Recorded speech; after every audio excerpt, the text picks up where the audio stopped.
I think we're going to have a very full episode 365. There is now an episode of the main pod numbered for every day of the year. How cool is that, Michael and JJ? Hello, welcome back. Hey. We could start a pod of the day calendar. Pod of the day calendar. I'm not certain we want to go back more than 100 episodes, in terms of quality. Who knows? But you know what, JJ? Yes, hello. We, and now Michael, but JJ, it's important to start with our starting of this podcast in like 2000 something, 2008, 2000. Definitely not true, but yeah, Decidedly not 2008. decidedly not 2008. Yeah, No. maybe I'm like joking. 2013 or something. Yeah, no. But we did start the podcast before. Let's see. We've outlived a company, is what I'm going to say. Stitcher started in 2008, and they were sold to Earwolf in 2016, and Earwolf was sold to Sirius Radio in 2020, and as of last month, Stitcher is now dead. R.I.P. We and 365 episodes of Main Pod and other pods have now also proved that we know how not to annihilate $325 million. Is that how much Stitcher cost or was worth or whatever? I think that's how much. Yeah, it was $325 million when they bought it, and they just were like, "Nah, it's fine. Let's just destroy that brand or whatever." Pretty crazy, huh? I mean, we're not the only people setting money on fire. Gestures at the internet. But, but in this case, I'm gonna draw a big X through that. Yeah. Leave it alone. No, Michael, X is not going to give it to you. But I think the more important thing is that while we're lighting stuff on fire because it's fire content, Yeah. These people are just literally smoking joints made out of hundreds for no reason. I mean, give me some of those. I'll unroll them and spend those on useful things. Is what Yeah, they don't need it. Just give me a few. Yeah. Just give us a few. If you want to give us some money, just do it. It's fine. You can. Yeah. We've proven that we can last longer than major corporations, is all I'm saying. Oh, boy. Well, I mean, in that amount of time, we have gotten comments, good and bad, on the content of this podcast. Sometimes they're like, oh, yeah, I really like how you guys are talking about games that you have, that I don't have time to play, or, going back and trying games from like old versions of what's the company that makes Hades called? Supergiant Games. Yep, I was getting there. I got tangled up with some other thoughts in my head, but yeah, Supergiant Games, or like, we're talking about like retro emulation or the Steam Deck or what. Like, we're all over the place, right? And like, people will send nice emails saying, or text messages or Twitter comments saying that that's something they like. And then you'll get other comments like, what is this even about? Why are they only talking about Champions of the Continent? This is a Hearthstone podcast. This is a, like. And we've proven all those people wrong too, because rip the Hearthstone podcast. Yeah, it's not that anymore. Well, Michael saved us from that, I think.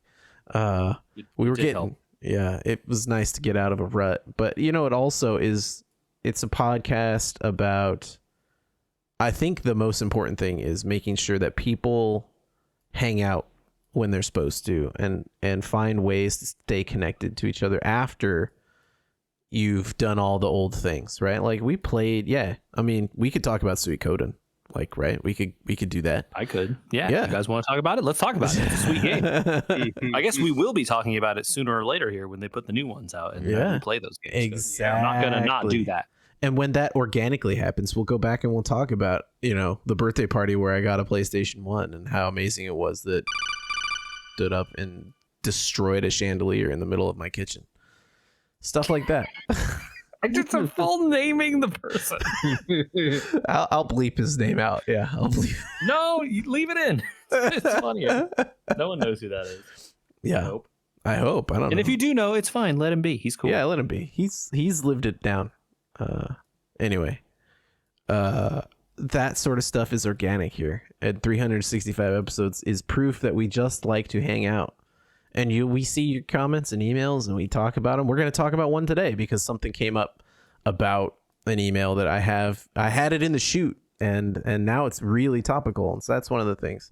And I just wanted to say that's kind of what, after hearing the Stitcher news and getting to 365 episodes, which I actually think is an important number, unlike all the other ones. 350, 300, all these, whatever. But one for every day of the year is kind of crazy.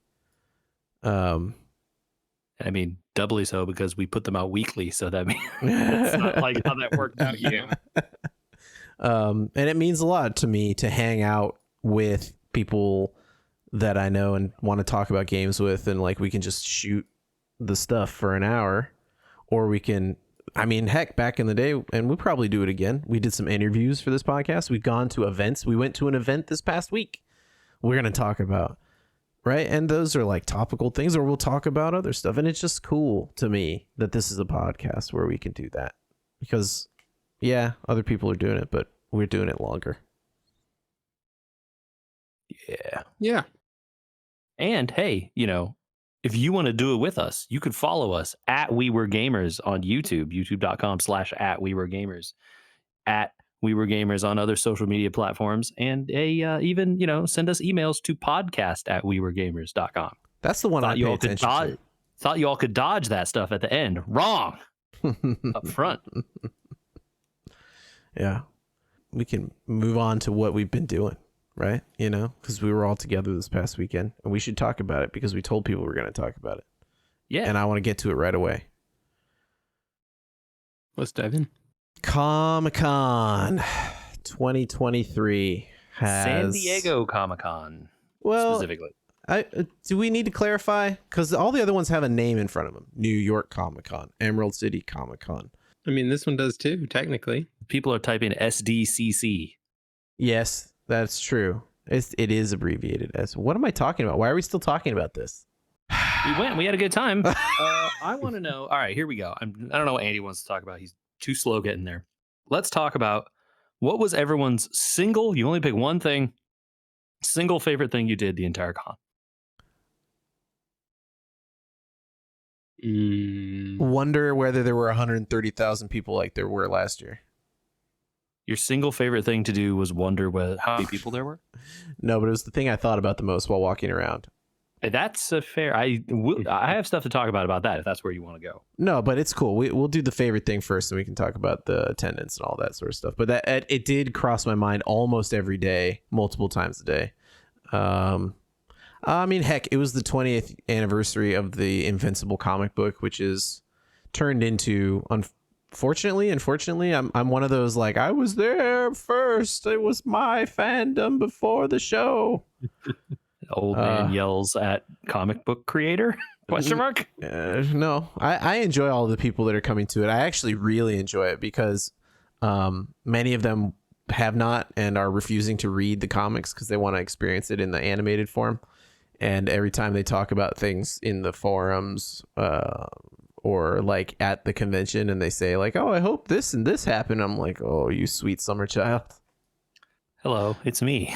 Hello. I am this guy. Robert Kirkman does not enjoy giving you the happy, you know what I mean? I can imagine.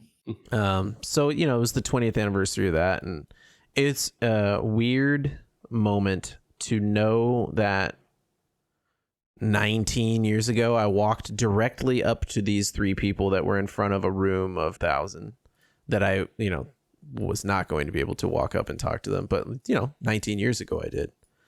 And that's a weird feeling. Like, you kind of feel connected to it, even though they're completely disconnected from you, right? He would not remember the multiple years I've talked to him directly, Robert Kirkman, or the multiple times I have asked him questions in a tiny Q&A room, like one of those 25 or 30 or whatever, those little rooms, the small ballrooms. Yeah, the small rooms where there's probably 50 people in the room with you and they're all spread out. Like multiple times he did a Q&A with Robert Kirkman. Even after The Walking Dead was famous, he would do those and there'd be hardly anyone there.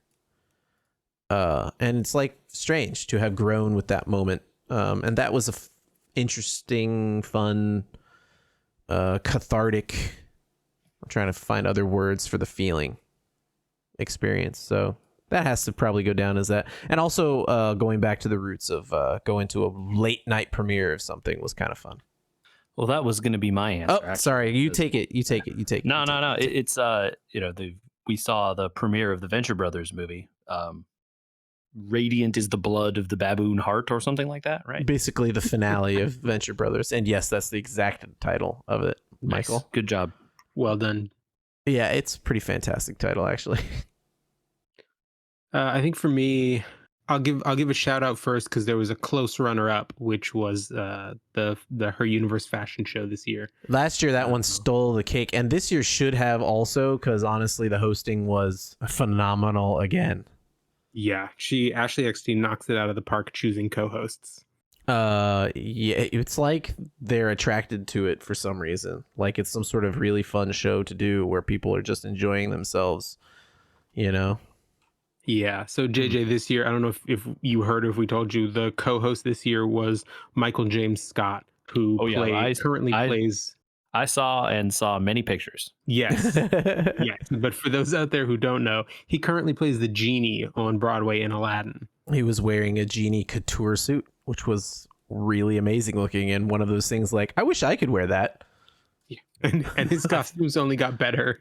I felt like a lot of the pictures I saw were people saying like, I don't know who could possibly wear this, but that's pretty cool. Yeah, he this could is the wear most impractical thing that could be worn by any person, but that's pretty cool. A man built for Broadway like he is can wear them. That's how it is. And that's the reality we have to live with as lesser men.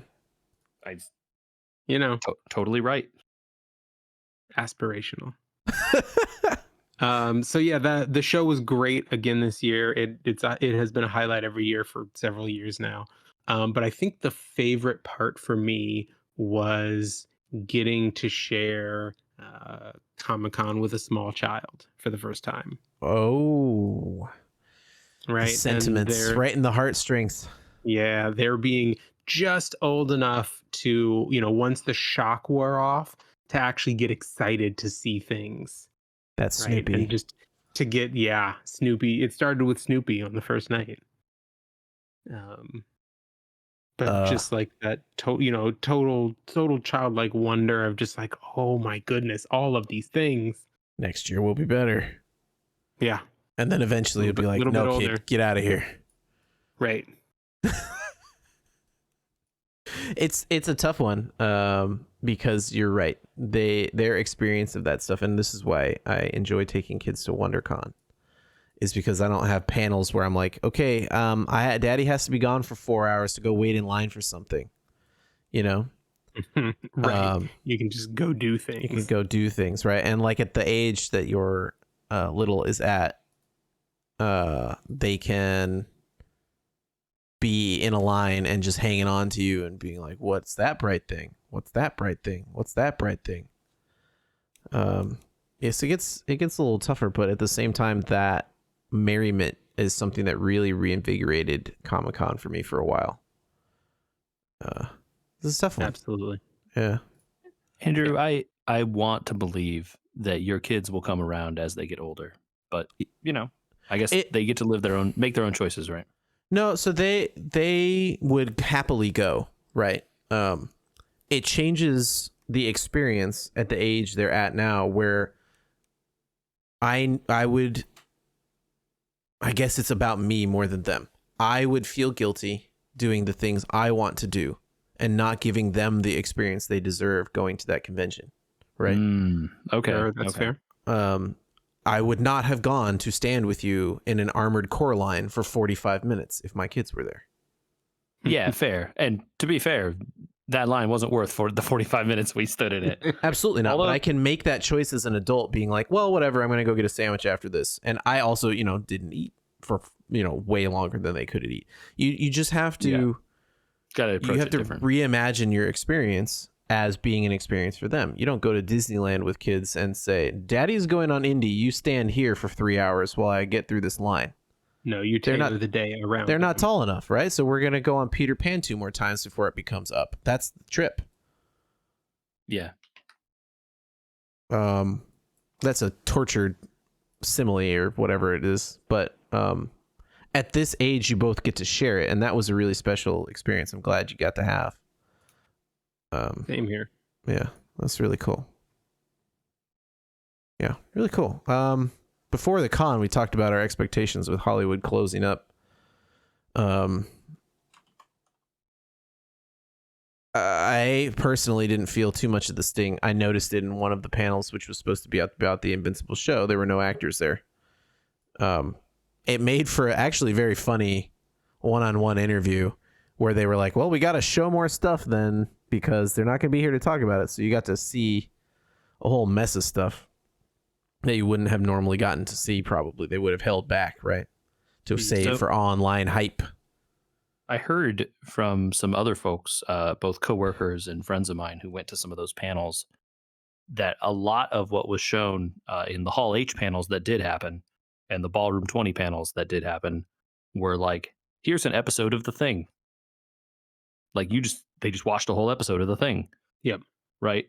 Early, right? In some instances, it's like, oh, this is out like 3 days before it'll be on streaming, or this is out like this is next week's episode or whatever. Yeah, they really tried for those that stayed, right? Like Disney pulled out completely and just was like, see you later. Well, Disney had pulled out completely even before all this happened. They saw the writing on the wall. Yeah. Disney knew what was coming, right?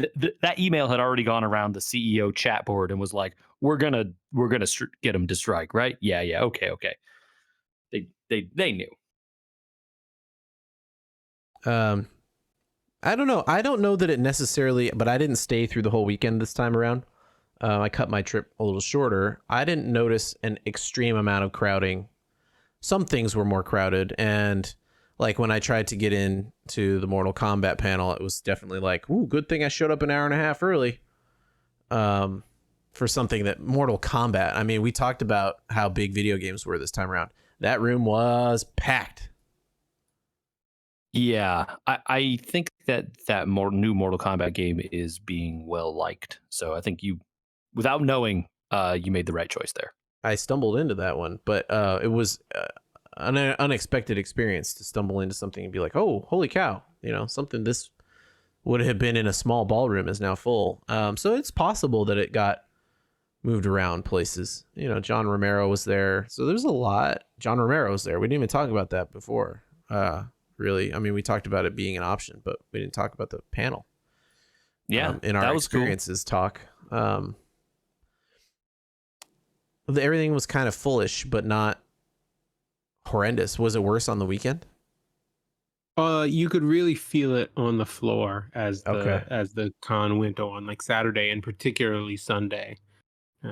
Felt as crowded as I expected them to in the wake of the strikes. Okay, so they were more crowded than normal then.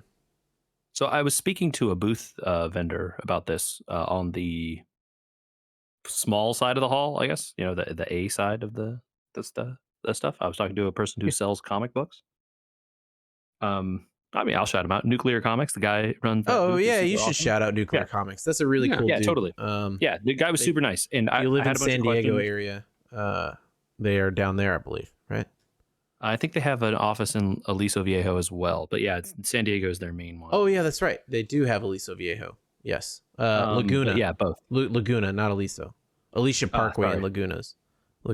Yeah. So California-based company, but I don't know if they sell online. But they're worth visiting if you are in either of those two areas. Okay, done shouting them out. That's it. That's free. The dude was super nice, and I was chatting him up because I had questions about. In previous years, I've always liked to pick up like a Batman story or two to find like what's the good, like what are some good classic Batmans that I haven't read or don't have. I have a lot of them at this point now, like the stuff that shows up on like the most popular top 10 lists. What I really like about that. I like about that guy is that he's knowledgeable enough to be like, don't buy these. I mean, I'll sell them to you, but in a couple weeks, there's going to be a collection. Right. So that's exactly like the kinds of questions I was asking. I'm like, hey, what are some classic Batmans? What are some like really popular ones? What are some stuff that's coming out? He's like, look, man, this Batman White Knight is really popular. We just sold our last one. I have the second one here, but like if you wait like 6 months, I bet you there will be an omnibus of like 3 of these or whatever. Right. Okay. And So then he was well, what other stories? And he's like, you know what? It depends what you want, right? Do you want stuff that's like Batman detective-y, or are you looking for stuff that's like kind of, more like uh, art You like focused, or are you looking for like beat Joker 'em up stories? Batman. You like Right. Because like, it's like sometimes the stories are like actually as much as the Joker stories as they are Batman stories, right? sure. And so he was like, you know what you should read? Like, this is a criminally underrated book that people don't read enough of. The Man Who Laughs. Oh, And yeah. I was like, I don't have that one. Why not? So I got that. And I also got another one called Arkham Asylum, a sacred place on Earth or something like that.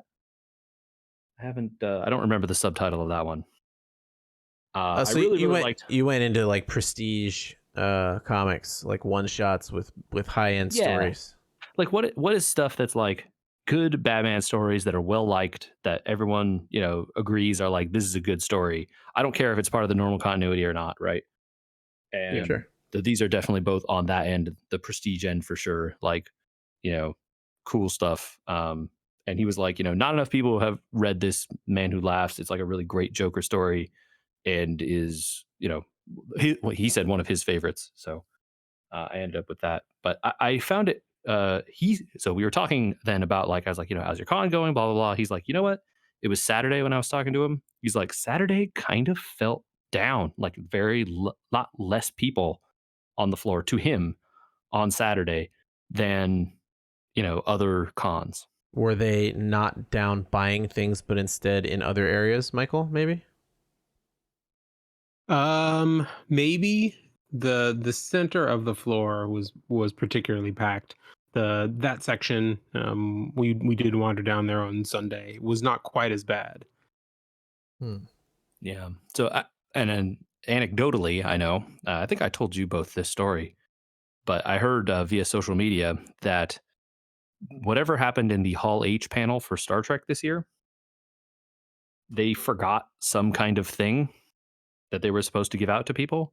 And they were like, oh, just go to the booth and Nope. get it. Nope. Ooh. Nope. Ooh. Well, That they has really screwed up multiple times. predictably bad results. I mean, they screwed up multiple times, right? Like they also said that you go do a scavenger hunt. Well, you have to go places where there's reservations required, and those are already closed. So too bad. Yeah, you had to have signed up for these a week ago. It's like, I heard what? that some of again, talking to some of my coworkers, apparently some of the offsites were very cool. The Annie Mayhem Hulu booth or whatever apparently was very good. It had the, like, Planet Express and Rick and Morty and a bunch of other stuff. He said it was really awesome, and the giveaway stuff was pretty good. And I was told by multiple people the Paramount one was good, like the Lodge or whatever it was. But Mhm. I heard from multiple people, again, both of those ones had standby lines. Like, again, if you didn't magically get reservations weeks ago somehow, had standby lines of like 4 hours or more some days. No. Why? Which is Why just would you ever insane. put yourself through that mentally? It just not the con I ever want to have. Yeah. Well, I wonder if I don't know if we'll ever get an estimate for the attendance of 2023. I think their record attendance is 167 or something like that. I mean, I think we could easily tell last year during COVID that the numbers were down, right? Yeah. Like, they were Very much down. so. It was super clear.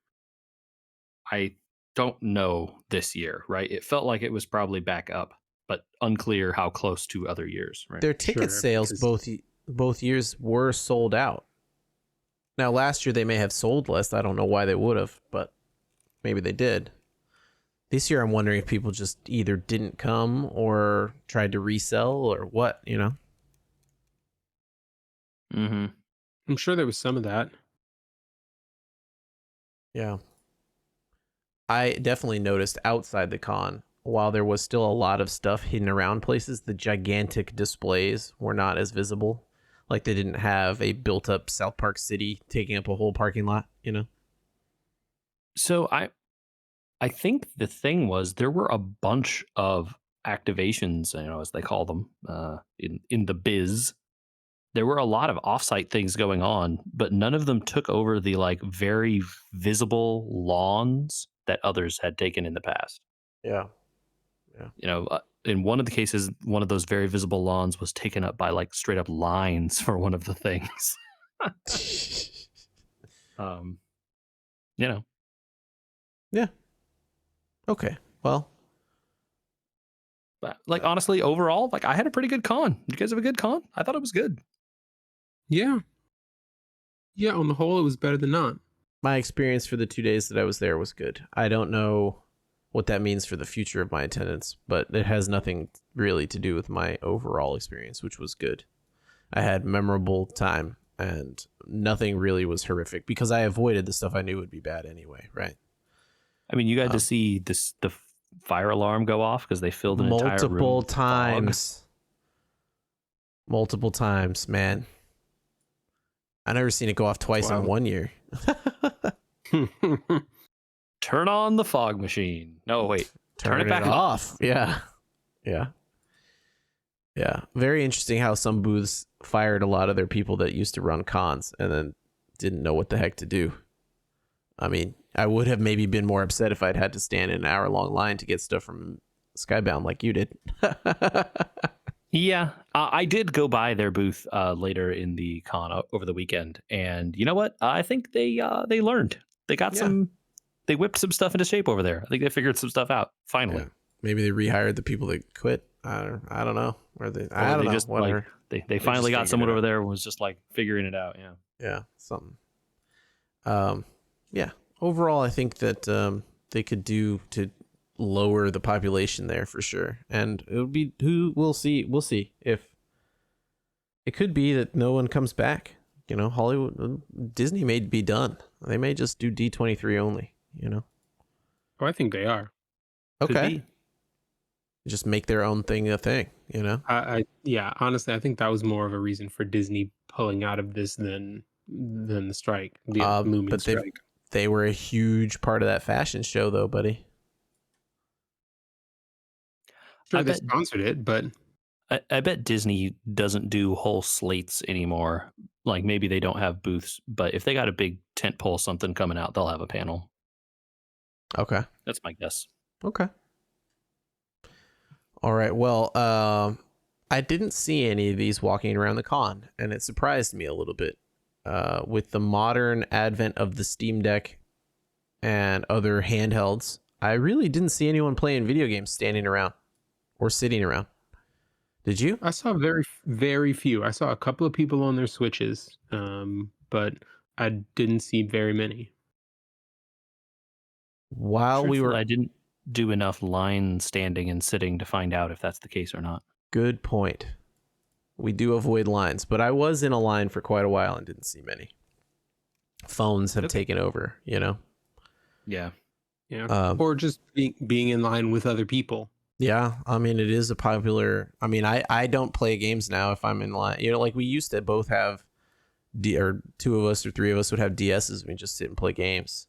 But now I don't see anybody that I'm at con with often enough to not sit there and talk with them the whole time. Yeah.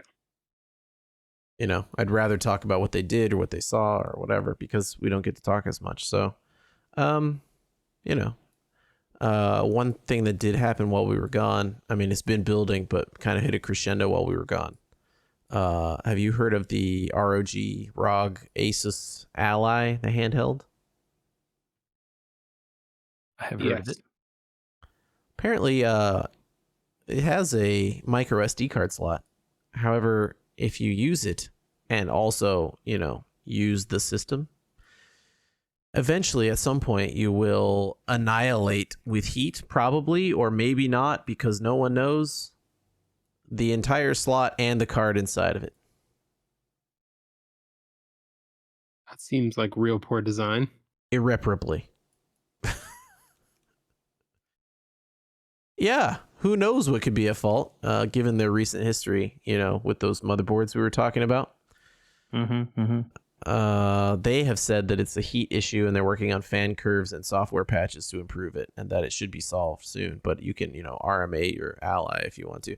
I'm kind of bummed about this because it was a competitor / maybe even accompaniment to the Steam Deck, right? Yeah, it's very similar kind of thing. Not cheap, but like less expensive than a gaming PC. And again, a handheld experience. This one running Windows. I was hoping this one would pan out, unlike the Shield and all the other things before it that they've tried. The other companies have tried. But yeah, that's kind of a bummer. It seems to only affect the SD card slot though. And so an email that ties into this that we got a while ago sent us some ideas of different SSDs for installing into Steam Decks and or ROG Allies, which seems to be the solution that most people are going for now. I think at this point, when people buy the ROG Ally, they know not to mess around with it and just are going straight to PCIe 4 solid state drives. I think 2400 is the size, the little shorty sticks. Mm-hmm. Like the laptop sized ones usually. Yeah, they're little square sticks instead of long ones. Yeah, okay.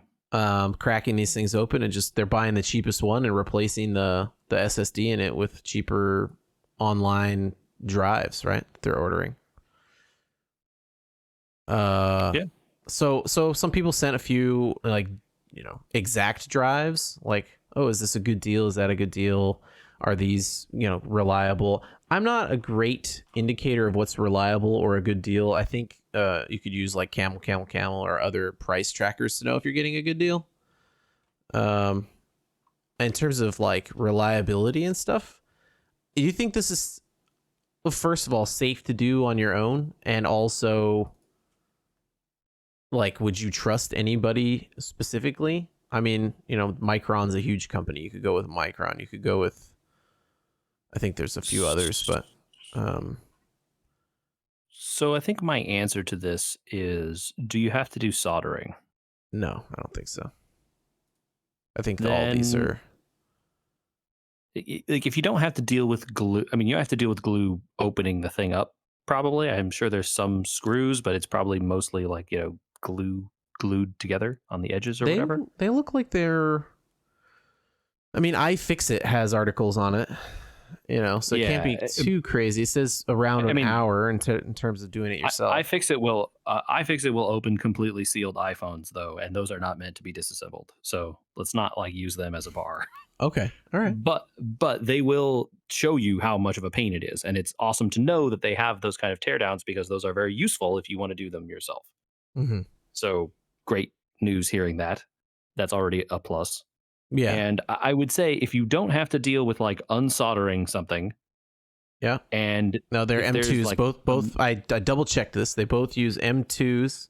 Some are different sizes. Like the SSD uses a single-sided 2230, and the ROG I think uses something a little bit bigger.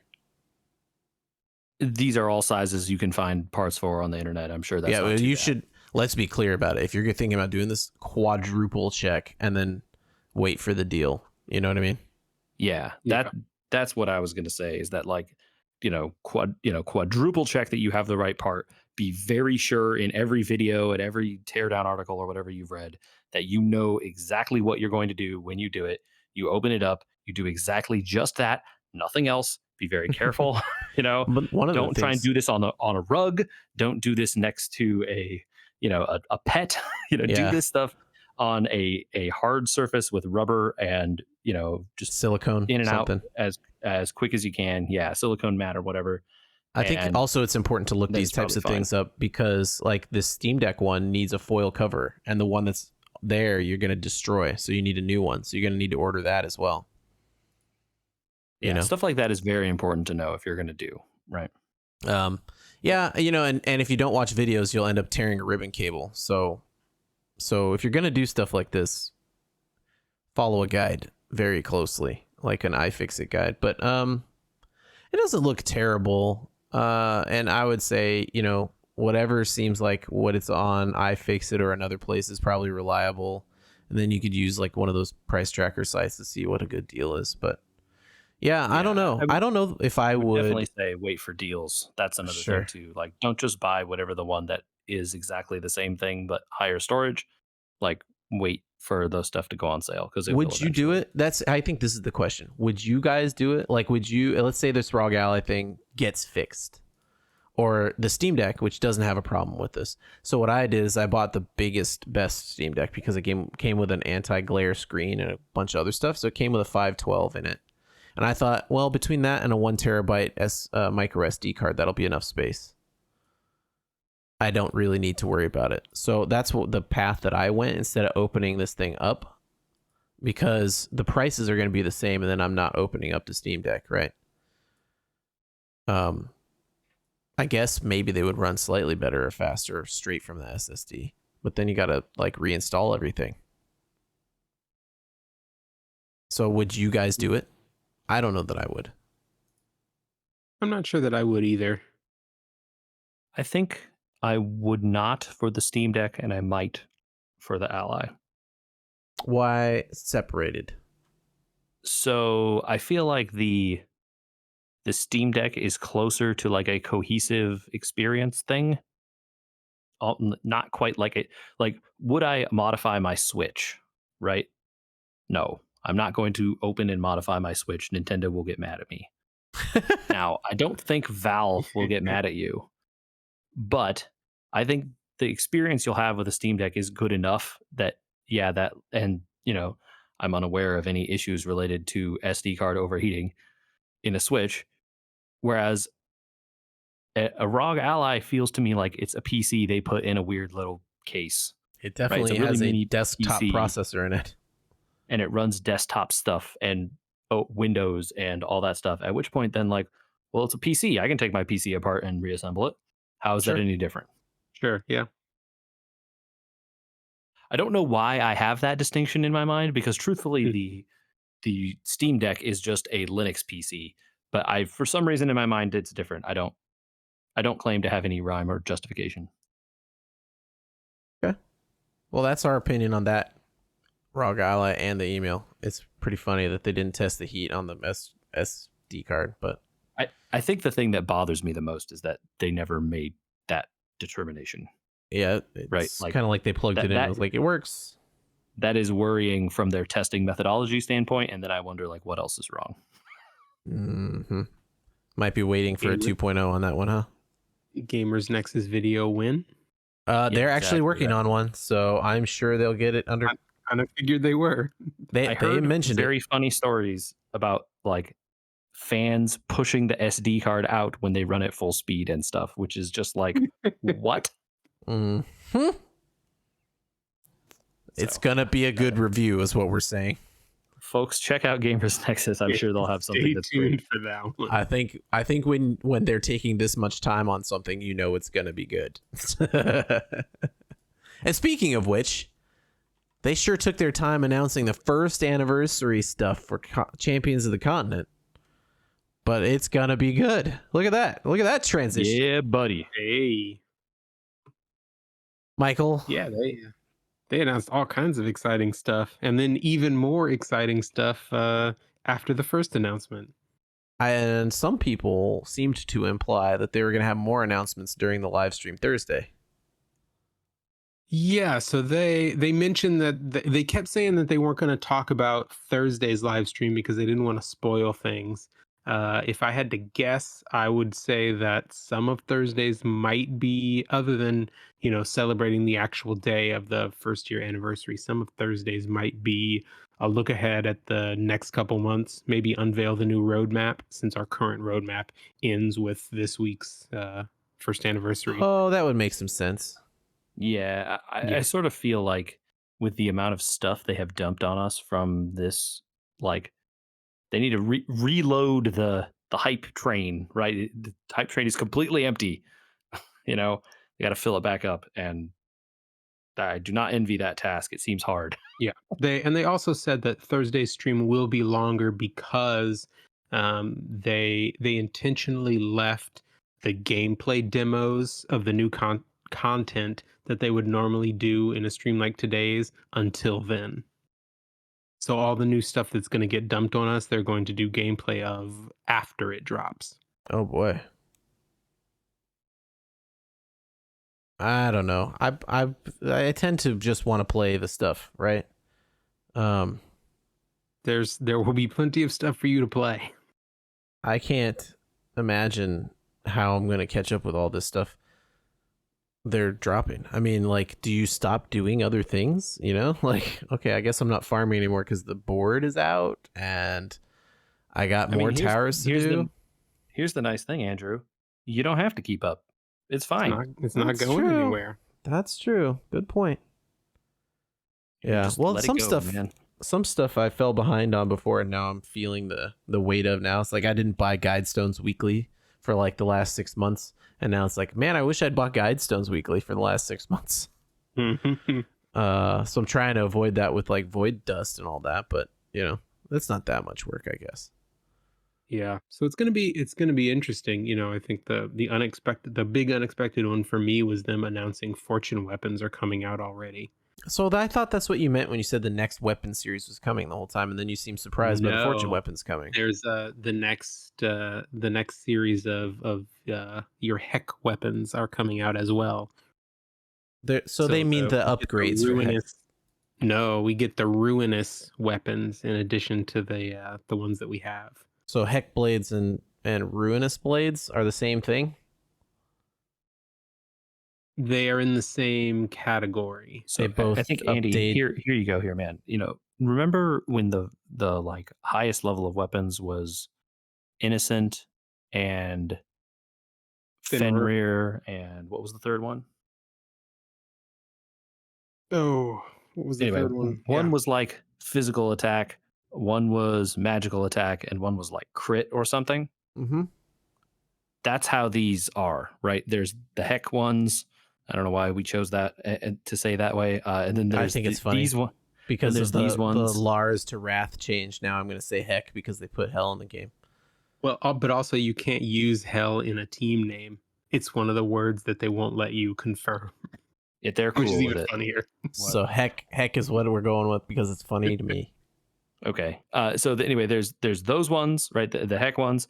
There's these ones now. These the ruinous ones. So go on. And then there's going to be future ones in this train, all of which have the property that they do more damage to heck people in heck. Right?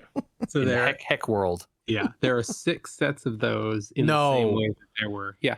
Oh, we're gonna visit heck everywhere. We're gonna get a heck weapon every time you go to heck anywhere, right? That's how that's gonna work. It's better than 11 sets that need BTs to upgrade. I know, but it was so much farming that I like shouldn't have done. Well, but here's the thing about these is that you know how much farming it's going to be, and it only has to be as much as you want to put into it. There are very clear, very clear opinions on like which of them are the best and worth your time. And it's like, so this one is going to specialize in magic, where the other ones were attack or something, right? Whatever it is. And so you'll just immediately know I only need to make 3 of these because these are the magical characters or whatever. Right? I don't immediately know. Someone needs to write a better guide that I can find. In a week, there will be a YouTube video that tells you. I know, but I'm starting to not have enough time to be watching these YouTube videos that are 15 minutes explaining all this stuff. I need just someone to say, like, make 2 of these. So, in 2 weeks, Michael and I will have seen the YouTube videos and we'll tell you. But so the reverse one is the fortune weapons have the property that's the opposite, where they don't do any bonus damage to people in heck world, but they do bonus damage to people in non-heck world, right? So in Orstera, and I believe also in the arena. Oh, so we finally get an arena upgrade. Are a big difference there, right? The only benefit of the heck weapons in Orstera and arena is that those soul slots can be super powerful. More damage, yeah. These ones get bonus damage and the soul slots, which are going to be big. Mucho big. Finally might be enough power creep for JJ to do some of those last few arenas they haven't gotten to. I will announce here. Let me see. Hold on. The Ruby Dragon. He how many turned? Let me see. He got 8 turned over here. Oh, yeah? Dang. Well done. Uh-huh. It took me 5 fights. The power creep has set in. Sleep. Yeah, I was gonna say how much of it was related to you having to cheese it. It's that. So I don't consider sleep cheesing it. I think it's literally a mechanic of the thing that you just have to get sleep to hit on the second turn. Okay. I really think that that's true. If you don't get it to hit turn by turn, end of turn one, then just restart the fight. It sounds like then you're very close to being ready to use beat the level 100 Barricane NPC also, which has a similar issue. Yep. Yeah, maybe. Poison instead That of one's sleep. poison. Yeah, you have to poison your own person. Yes. Yeah. So I'll send you the team, JJ. I think you have everybody here on this team. Okay. And It's possible. I used Uni and Scarecrow's A4s, but you could probably get by without them. I mean, I have Uni's A4, but I don't have Scarecrow. Yeah, But it was I just do for have increased crit. Cursages, and he's good for bow stuff. So. It wasn't for bow. It was for the crit. Oh, crit. Okay. Mm-hmm. Well, I have Unis anywho. Yeah, Yeah, and that one helps with crit. So that fight is also the way it's coded. It lets you reset without. If you reset the game, you don't lose your ally uses. I think it is, so you can replay that one really quickly. the game load time is so long. I just went and got the allies again. It was shorter. Okay. Well, yeah, send me that strat. I'd be interested. I think you could probably maybe. So the strat I followed was supposed to be 5 turn. I just don't have the damage because the guy was using A4s.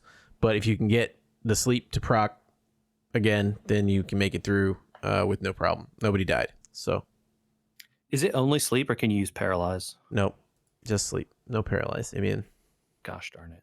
Yeah. Okay. Yep. Which is why I say I don't think it's cheesing it to sleep somebody. I think it's literally like find the thing that he's not immune to and use it, you know? Yeah. If sleep were 100% guaranteed proc, it might be a little more like cheesing it, but it's not. Yeah. Well, I think we got to close it out by asking each other, why are we celebrating a 1-year anniversary of a free-to-play game? Because for a mobile game, it's really well done. Yeah, I wish this was advertising. I'm seriously being self-introspective because I saw those subscriptions and I was like, I wonder if I'm pretty adamant about being free to play for this thing, but also like I wonder if I should financially support them somehow. I think for me, I saw those subscriptions. I think I need to know more about what you get. They said like, oh, more information will be revealed or whatever, like, or more stuff will be implemented in the future that you'll get. Well, like, no, tell me. Like, I'm not gonna pay you until you tell me what I'm actually getting. Like, Yeah. some free rubies is not enough to entice me, right? Yeah. I think though, if people are listening to us and they have been like, I don't want to play that, but they're thinking about getting into it a little bit, now's the time to try it. Although I don't know, we told people at Comic-Con not to play it because it's a gacha game. I mean, I would tell anyone never to get into gacha games. Just period. But if you're gonna get into a gacha game, this one is not as bad as it could be. There are others that are far worse. And the nice thing, like and we have said this all along, you really don't need the gacha that much to get through the main story. And the story is still like, I think every time they put out those surveys or whatever, I'm like, what do you like the most? I'm like, the story. Yep. I'm liking the stories. Please do story. Don't stop. Yeah, it's a decent story. I don't know how it compares to other Octopath game stories. I guess next time they go on sale on Steam, maybe I should look into that. I'm told Octopath 2 is very good. It's pretty popular. Intend to play it one of these days. Just dude, who gestures knows? at other multi-100-hour RPGs coming out very soon. Yeah, Michael, I know Michael sent I sent you guys both a rundown of the 2 tiers of the passes. So like, here's the thing: the rubies that you get are obviously a better deal than all the other rubies. The paw print thing, what can you exchange them for in terms of the amounts, right? Like, does that mean you get 3 free pulls a month? Because if so, 3 free pulls a month is not worth $8 a month. And ad No. skips. Why? Who cares about ad skips? Sure. And like continues per battle. Nope, don't care. Double XP. Don't care. Leaves more. Maybe, sure. But for $8 a month, I mean, what are we doing? So the paw prints, as I understand it, can be exchanged for either Traveler's Sacred Seals, and I think they said it's 150 for one, or Veteran Sacred Seals, and it's 300 for one. So at 90 a what's the- month, you're talking about 3.5 months. No, Right. Wait. yeah, 3.5 hold months on. These listings are, you get these number of things per month. Per Yeah, month, per month. and stuff doesn't expire.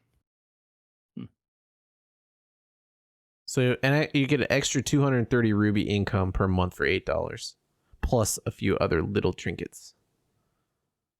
Well, the 230 is like, the difference though is that it's split between paid and free. And actually, it would be better if it wasn't both, right? If that split wasn't there, I think it would If be it was better. one or the other. Right, maybe, because to get through a paid step up, you need a lot of more paid ruby. You'd have to save for like a year to get through a paid step up. right. Oof. I think, I mean, looking at this, it's hard to know. And again, maybe there are more things that they aren't talking about here. It's possible. I don't see how the lower tier pass is worth it at this level. Maybe the upper tier pass is worth it if you are really into this game. But Yeah. So I the don't know upper about tier, $12 a month. That feels like a ton. Like maybe if I was, $12, I am maybe I would do this once or twice a year, not like 12 times this, right? yeah. So the top level one gets you a random 5-star every other month, and No. an awake. Yes. Every 3 100 months. No, the top tier. Oh, sorry. Sorry, I read it as in when you said top tier, I was looking at the top of the text that you said. Oh, no, So no, I no, was no. like, oh, Sorry, it's like top. the Yeah. top tier is the second one. So the top tier gets you a random 5-star every other month, and it gives you an awakening / pet of your choice every 3 months. Is that every 3 months? Because it says upon purchase, not monthly. No, so the last one is 2,000 awakening stone shards. Yeah, is that monthly? Because it says upon purchase. Yeah, you purchase it every month. Oh, okay. So why didn't they just say the same thing as everything else? That's weird. I don't know. Maybe it's supposed to be like a running list or something. So not Yeah, not a, it almost feels like they shouldn't even have the bottom tier. Right? Wait, what do you mean? It almost feels like the cheaper tier shouldn't exist given this pricing. Oh, yeah. Yeah. I mean, it's certainly they want you to spend the more money, I think is clear. I mean, 2 guide stones extra per unit per hunt that adds up. Yeah. Yep. And I think Michael is saying the awakening stones, shards, however that conversion works, but that will add up quite a bit.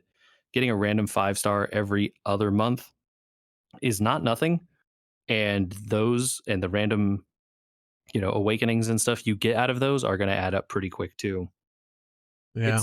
If you're spending money on this game, this definitely feels like the best way to spend money on it. Absolutely feels like that. Yeah. I think that's the biggest takeaway. And if you're not spending money, I don't know if this moves the needle or not. So there is an option to buy both. So you could pay $20 a month if you wanted. Yes, you could. And again, if you are $240 a year. If you are already spending money on this game, that might be a better option than whatever you have been doing thus far anyway. Yeah. Yeah. But again, I'm unclear if it would move me, who has not spent any money on this game, to do that. Although I have played a lot of this game, a lot less than you two, but still a good amount. And maybe I would throw $20 at it, like for a month, every, once a year or something. That's less than buying a fancy cup of coffee once a week. Yeah. Who buys fancy cups of coffee once a week? Lots of people. Yeah, lots of people. What are you talking about? Oh.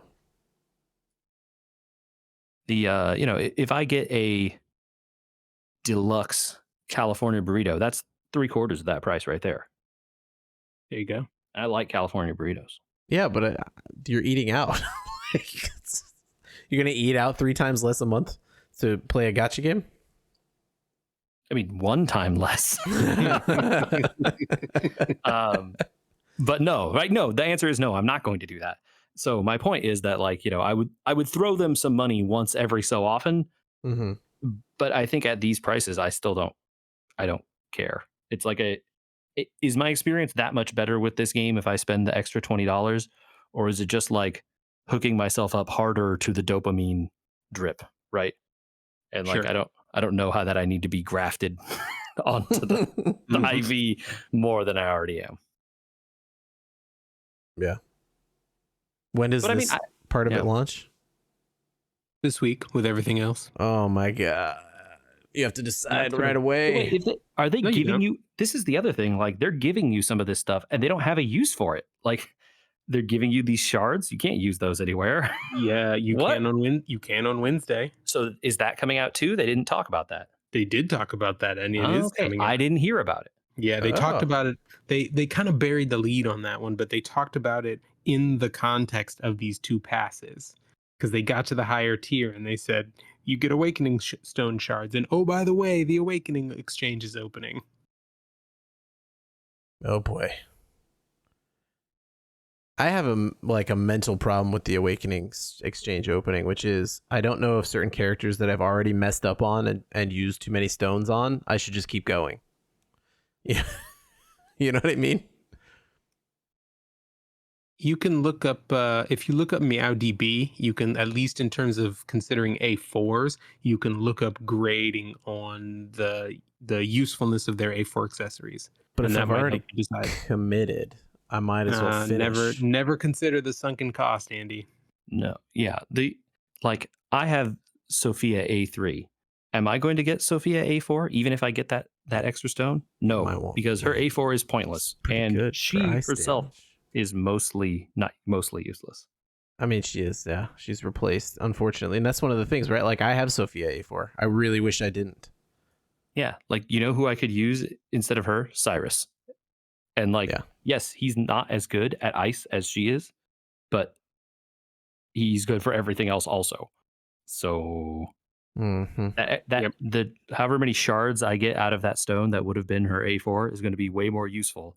A third of a character I will use a lot, a third of their awakening, right, or whatever, a sixth of their awakening is more useful than a character I will use once in a blue moon, or an awakening I will use never. Right? Yeah. Well, for more philosophy on this, once we get back to it, we're going to talk about this next week, right? We're going to have played it for a week. We'll have a little bit of this to talk about. We won't spend most of the time talking about Comic-Con. We got what? Let's see. Here's a preview for next week. COTC first year anniversary. Vampire Survivors documentary. Trails, Transistor, and Michael's mystery game. That's it. So come back next week, right? Tune in. Where to, JJ? Where come back next week to? Oh, that's not a not a sentence. Where come back next week to? Where come back here to? What do now? Come back youtube.com/@WeWereGamers. @ very important. Find us on there. That would be greatly appreciated. And we're on your podcast platform of choice, but not Stitcher. They suck. We're on Spotify. I was crossing. Get us on there. Crossing my fingers that you would remember that joke. Yeah, I know. I remembered. Stitcher sucks, but you know what's pretty good? Spotify and Apple and Google Podcasts. Leave us reviews; those help, please. On all those places, big reviews. I think we actually have reviews on those places, so add to them. Add to the reviews, please. I don't know why we ask. I don't really care, but it does help other people find it. And yeah, it helps. It helps other people find us. We want more people to hang out with, right? That's the deal. More people to hang out with is better. We can all chat about all this crazy stuff. We are here to chill and talk about games sometimes, and sometimes not. And we want to talk about that stuff with you all too. Yeah, I mean, that is part of it, right? Like, well, we don't always talk about games, and that's important.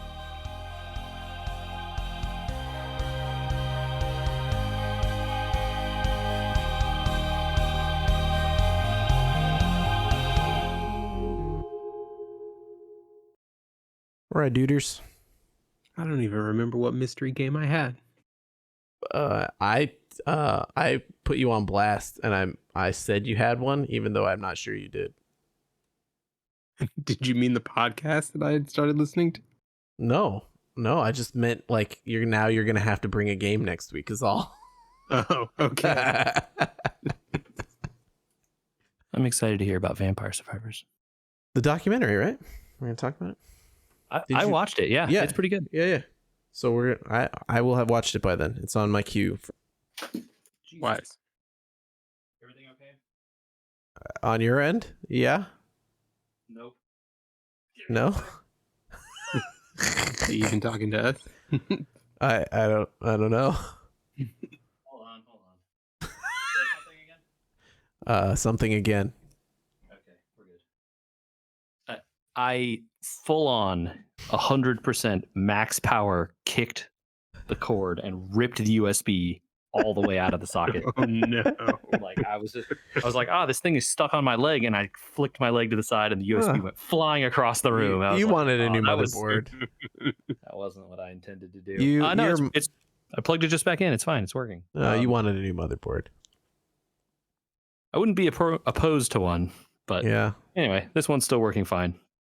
I think the only thing I would have damaged is the USB thing on the front, and there's 3 other ones that I'm not using, so whatever. Oh, you have that big old computer. Yeah. Spare one.